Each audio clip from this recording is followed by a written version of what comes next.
Hello and welcome, everybody. My name is Charles Rajo. I am the founder of the Institute for Digital Transformation, and I am so glad you are all with us here today. If you don't know the Institute, you should. We are a beacon of what is going on in the industry around everything about digital transformation. And shockingly, we were talking about this long before it became the uber crazy buzzword that it is today.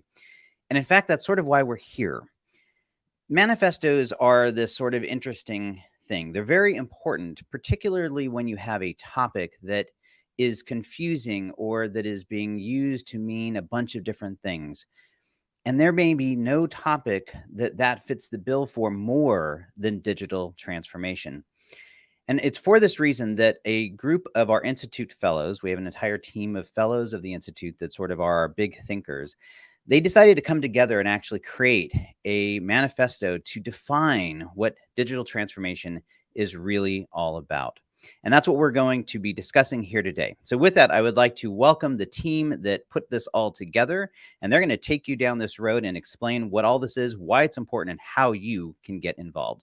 So with that, let me introduce the team. Jessica Carroll, Hans Gillior, Ray Sheen, and John Thorpe. And Jessica, let me hand it over to you. Awesome. Thanks, Charlie. We're super excited to have this conversation today. And I know we've got a great audience listening, and we are also really interested in your perspectives as well, both today and going forward. And Hans is going to share a little bit later what that means. But I think, my perspective on all of this is that digital transformation, we know it's been around a long time.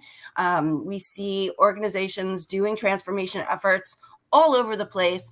But I think what's really intriguing is that we also see that digital transformation means something different to everyone you ask, right? So each of us has our own definition. We have different initiatives that we feel fall into that bucket. And it can be a little confusing. And I think, Charlie, you're absolutely right. There's a little bit of unclarity around what that is and what that means. At the Institute, we believe that digital transformation is far more than iterative changes to processes or layering in more technologies to make things, faster, better, cheaper. We think it's a much broader topic than that, and far more valuable than even those iterative changes. So what we wanted to do was to really create a framework, an objective framework, right? Because we don't really have invested interest in one way or the other than looking for clarity behind all of it and really being helpful within the industry as people approach, and launch these initiatives. So we wanted to come together and create some sort of guidelines to help leaders as they're creating their roadmap for transformation, really to help make sure that they're targeted and able to succeed in these ventures. So I think perhaps a good place to start might be to toss this to you, John. I've heard you describe digital transformation many times, and I think sort of the way you encapsulate it might really help the conversation here. So I'm going to toss it to you and ask you if you could share your thoughts on that. Thank you, Jessica. When Charlie first contacted me close to 10 years ago, he invited me to become involved in what was then called the IT Transformation Institute. A few years later, I suggested to Charlie that rather than using the label IT with all the baggage that carried, a more forward-looking and less techie label would be digital transformation. Shortly thereafter, the Institute for Digital Transformation was born, and the rest is history, or more accurately, a still unfolding story. I'd hoped that the new term would shift the focus of transformation beyond the technology to the fundamental business and organizational transformation that digital technology enables and indeed requires if organizations are to realize value from their transformation journey.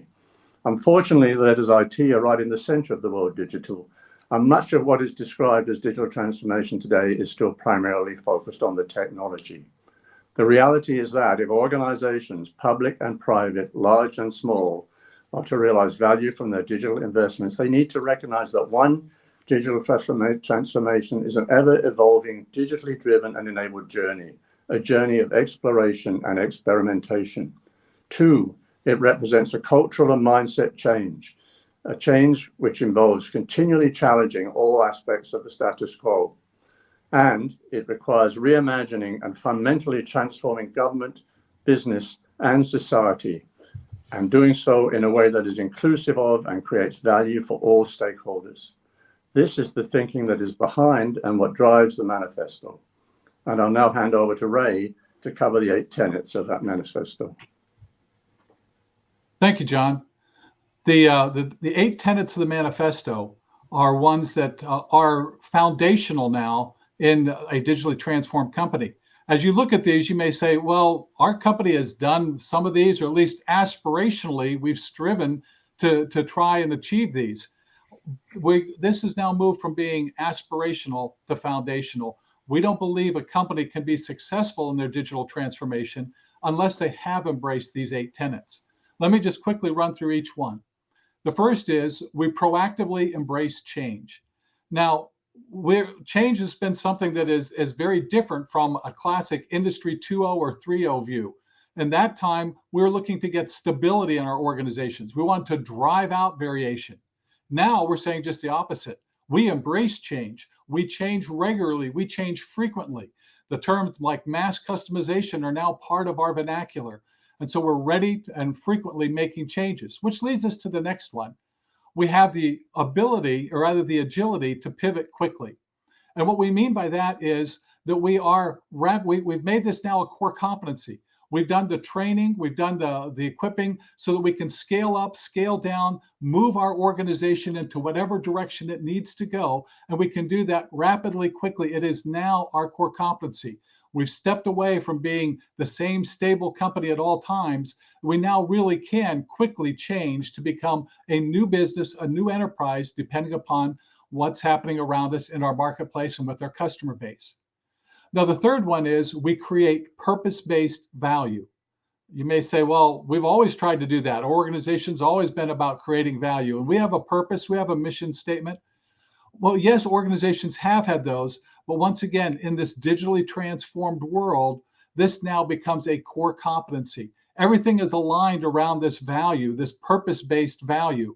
We're able to automate so much of our normal background activities that now we can focus specifically on creating the value and making sure that that value stays aligned with our purpose.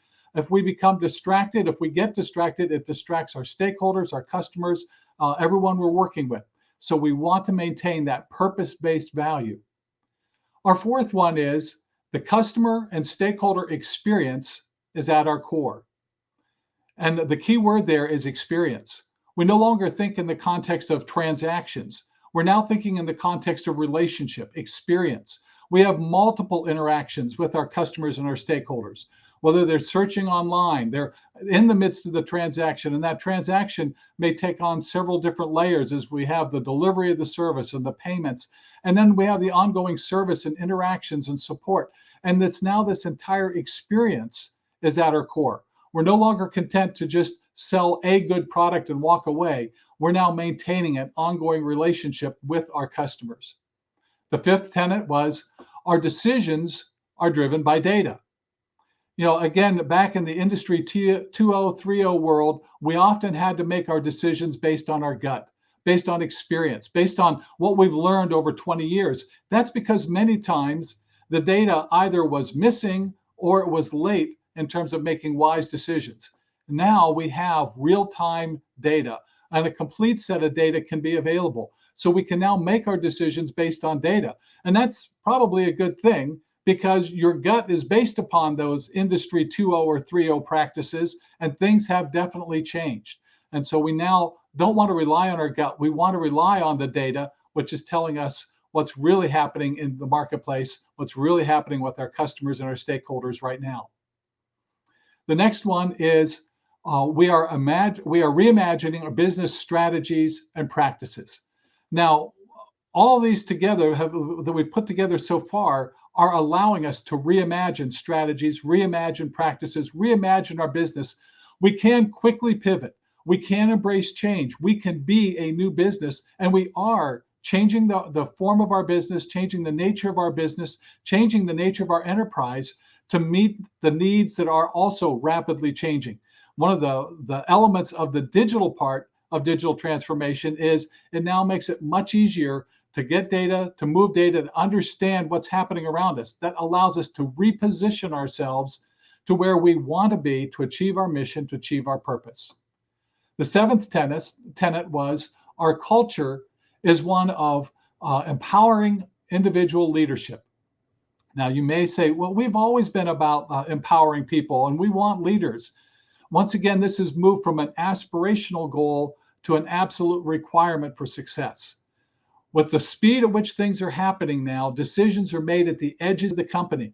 And that edge is where we need to have our leaders. We don't have the luxury of sending information up the chain and waiting weeks or months for an answer to come back down. We're making real-time decisions at the edges of the company, and that's where our leaders need to be. And they need to be empowered to make wise decisions, to make the decisions that we need for our company to achieve its goal, its purpose, to achieve its mission, and the purpose-based value that we're trying to, that everything's organized around. And our final one is ethics are integral to our organization. Once again, you may say, well, we've always said ethics were important. In today's digitally transformed world, transparency is a fundamental aspect of how we do business now. We don't have the luxury of being able to say one thing and do something else. We can't greenwash, for instance. Whatever we're doing will become instantly known throughout our industry, throughout potentially the world. And our stakeholders, our customers, are going to quickly say, you said one thing, you're doing something else. We no longer trust you. And if we don't trust you, we'll quickly switch to someone else. Even our employees are able to say that now. In this virtual world of virtual workers, employees can quickly move companies. So we need to have the ethics, the integrity to do what we say, to actually follow through on what we've said are our values, our mission, our purpose. Well, these are the 8 tenets that we developed that we believe now are at the core for successful organizations being digitally transformed. Now, keep in mind, digital is not the goal here. Digital is just the enabler. Transformation is the true goal. And with that, I'm going to turn it over to Hans, who's going to talk about how we take this going forward.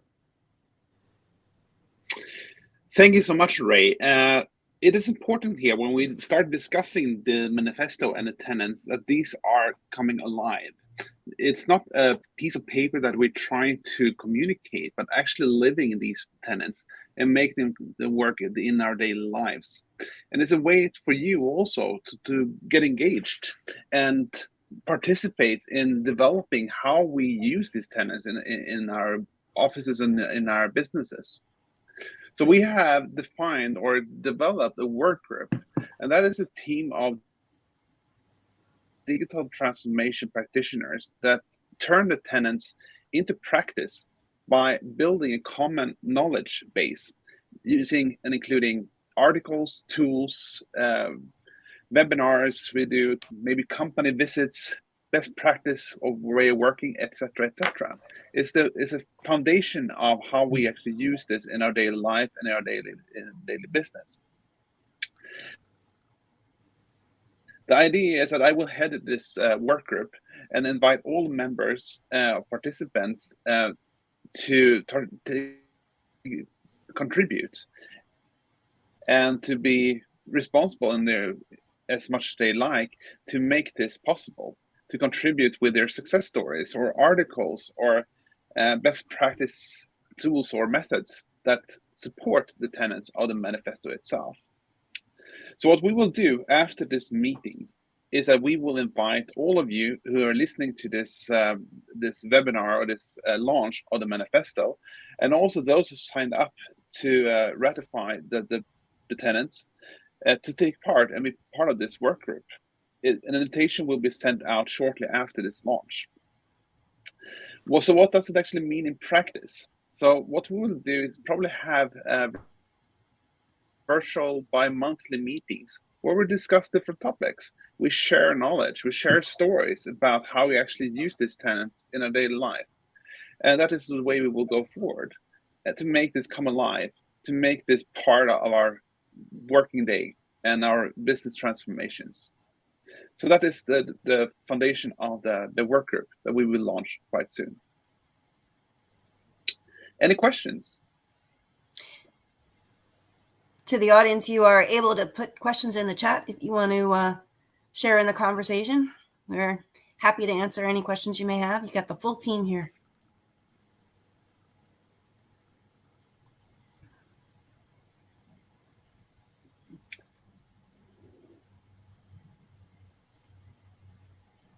So how do we view different maturity starting points for different companies? That's a good question. Ray or Hans or John, you wanna take that one? I know with your consulting work, you see a varied number of organizations going through this. So jump in. Yeah, definitely. We see different starting points when it comes to doing this digital transformation journey. We have companies come different lengths in actually starting to practice these kind of tenets itself. So what we do actually to understand what they need to do, we in the institute have digital transformation readiness assessments that we can do actually to see where are you on the journey, what do you need to do to fulfill these tenets, and how can we help you to do that, either by concretely helping you to develop a company or being excellent coaches or advisors in how that would happen. But our starting point is always about following the manifesto, following the tenets that are a guarantee for best practice. And I think I want to go back to sort of where John was taking us to, sort of wrap this around, that this concept of transformation doesn't have a specific end goal that it's done, right? I mean, we know that there's goals along the way, and I think one of our participants just put that up in the chat, and I think they're absolutely right about that. But to say your transformation is done, I think we would say is not possible, right? I mean, John, I think you've made that very clear about your description and that it's a journey. And is there anything you'd want to add to that? Yeah, and I think I want to make it sure, and it's been said by others, that although we use the term digital, this is not a digital transformation, it's a business transformation. And unless the leaders of the business understand that and own this and feel accountable for it, you're going to have a tough road to hoe. This is fundamentally changing the very nature of your business. And that isn't a technical issue, that's a business issue. It's enabled, the change is enabled by and required by the technology, but the business has to take ownership of this. The business leaders have to take ownership and be accountable. It's pretty, I mean, if you're really talking about change that way, it can be pretty uncomfortable, right? We tend to be set in our ways and we think we have a path we want to take. And I'm just curious, and this is just my question, thinking about what you guys have said, and what have you seen as far as, is there a common theme for businesses that are able to actually make transformative change just in general, sort of a high level? Is there something you see? Ray, you're shaking your head. Sure. What I've seen is really there's two types of businesses that are moving well in this direction. One is the digital native, the company that started off digital right from the get-go. This often is a very small company, a nimble company. They've been working at the digital level, and so they are regularly changing themselves as they are rapidly growing or morphing from one model to another.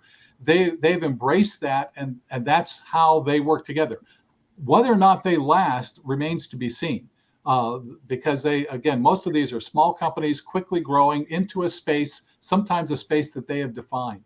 The other are the digital giants. And those digital giants, I see themselves as continually gobbling up new elements of their marketplace or of the world. They are, once again, changing themselves, reimagining themselves. We'll start with one of the obvious ones. Amazon started as an online bookseller. They're a whole lot more than that now, as they have continually transformed their operations. We see that with several of the other large digital giants. They are continually reinventing themselves, or at least spinning off new business units that are picking up other elements. And so that's where I'm seeing that happening. There's those who are embracing it, embracing the change, as they're looking at their model. Their business model is not stagnant. Their business model is fundamentally changing, and it's changing rapidly. Very, very helpful. We've got a great question. Alicia, thank you so much for posting that up there. I think this is a perfect question. So, is this a US-based kind of manifesto, or does this really span various cultures? And I think, Hans and John are not U.S., which I think is part of what makes the whole fellow and institute program such a unique one, because we've got voices from all around the globe. So Hans or John, you want to take that one? Maybe Hans, you want to answer, how you view it culturally? Yeah, definitely. So yeah, definitely. So I'm calling in from Stockholm, Sweden, in the Nordic here in Europe, and been working on these tenets for quite some time together with the team. And I think that these tenets that we're looking at are very universal in many ways. It's about changing the mindset, the culture of the company to be successful in some way. Today, the digital market is a global market, and we all need to be on top of these kind of things to make it different and be relevant. And it's the same here in Sweden as is in the UK or in the US or wherever you are calling in from. And I think, and reminding the audience, please, we're going to be on for just another minute or two. So put your questions up there. And also you'll see in the bottom of the window the link to the actual manifesto online. And we invite you to go out there. And if you subscribe to the fact that we're at least directionally correct, please sign it. We want your voice on there. And that's also where you're going to be able to let us know if you want to join in on Hans's work group that he's leading for all of us. So thank you for that. And then we have another question up here. So should an organization's digital transformation strategy be driven by industry digital transformation trends, or pursue its own unique strategy? Interesting question. Well, the answer to that is yes and yes. Yes, it should be driven by the industry, but yes, it should also seek its own unique ways of being able to create competitive advantage. You have to be relevant in the industry if you want to stay in the industry. So you need to be aware of what's happening there. But don't let yourself be constrained or confined by what others in the industry are doing. Look for your own unique model, your own unique way of being able to deliver. Do that rapid pivot. Reimagine your business and drive the industry in another direction as you search for your own competitive advantage. And I would agree with that, and I would make another comment, and it comes to a number of the comments. One, I said you have to have leadership from the top, but you have to, from day one, involve the people who are going to have to do this. And if you don't involve the workers, the people who are going to have to do this from the beginning and keep them involved, you won't succeed. That's true. I love to describe it this way. The employees must be a part of the ride, right? If they're not bought in and they don't believe in, if they don't feel that the organization is transforming in a way to support them in the same way that it's looking to support its customers or stakeholders, it's going to fail, right? You need your team behind you, and they need to feel like they're both a part of the process and also appreciated in the same way you would appreciate your customer. So super. And quite often they know more than you do. Yes. Agreed. And we've got a question from Dia. I hope I'm pronouncing that correctly. So is business transformation based on technology, or does it tackle strategy and culture? And I would say, well, it's all of that, right? I mean, technology, we view that as an enabler. Look, we're all technologists. We love technology. We see it as a way to solve problems, but we don't put technology in just because it's technology. We put it in because it serves a purpose. And I think that's the key piece behind that. As I said, technology enables it. And if you want to get the value out of the technology, it requires it. But you have to quite often change your culture, and the leadership has to change, and what people do has to change. So technology is a piece of it. But if you think it's just technology, again, you will fail. Yeah. And John Erickson, nice to see you there. Thanks for popping in with your support. Sorry, Ray, go ahead. I was going to say a metaphor on the use of technology is, if you're running a railroad, you can use technology to make your locomotive more efficient, make it faster, track your cars, but you're still stuck on those rails. If you want to actually transform the business, you use your technology, but you also want to get off of those rails and be able to take your passengers or freight or whatever anywhere. And so that's where it's both a business transformation and a technology innovation. Oh, I like that analogy, Ray. That was really good. You're going to have to write an article on that one, I think. We need to hear more about that. And any last questions we've got up there? Okay, Michael. So how are popular product transformation programs impacting digital transformation programs? Who wants to take that one? I've Well, got silence from this team. Impossible. No, it is impossible that you guys would be silent. I feel like I've talked too much. I was going to let someone else answer first, but let's just take Please one go ahead. example of product transformation that's impacting digital. Is a number of years ago, we saw the transformation of products of the cell phone. We went from landline phones to cell phones, and then we went to smartphones. And of course, we're still calling it a phone, but it's no longer a phone. I hardly ever use my cell phone to talk to people anymore. Now it's really an app dispenser. And so that digital transformation of a product has created, essentially enabled many new industries, because now with all the apps I have at my disposal on my phone, I can do all kinds of things anywhere in the world instantaneously. So that's a place where product transformation then led to whole industry transformation. Awesome. Awesome. Thank you so much. And thank you for whoever just gave me a little props there. I appreciate that. So we're coming down to almost a half an hour in. So we're going to start to close out. So we'll take any last questions. And then if anybody has anything kind of to finally wrap up, happy to do that. And we thank you guys for, jumping in here with your thoughts. So Hans, I'm going to end with you because you're going to take us to the next level. But John Thorpe, anything last that you would want to say to the group before we close out?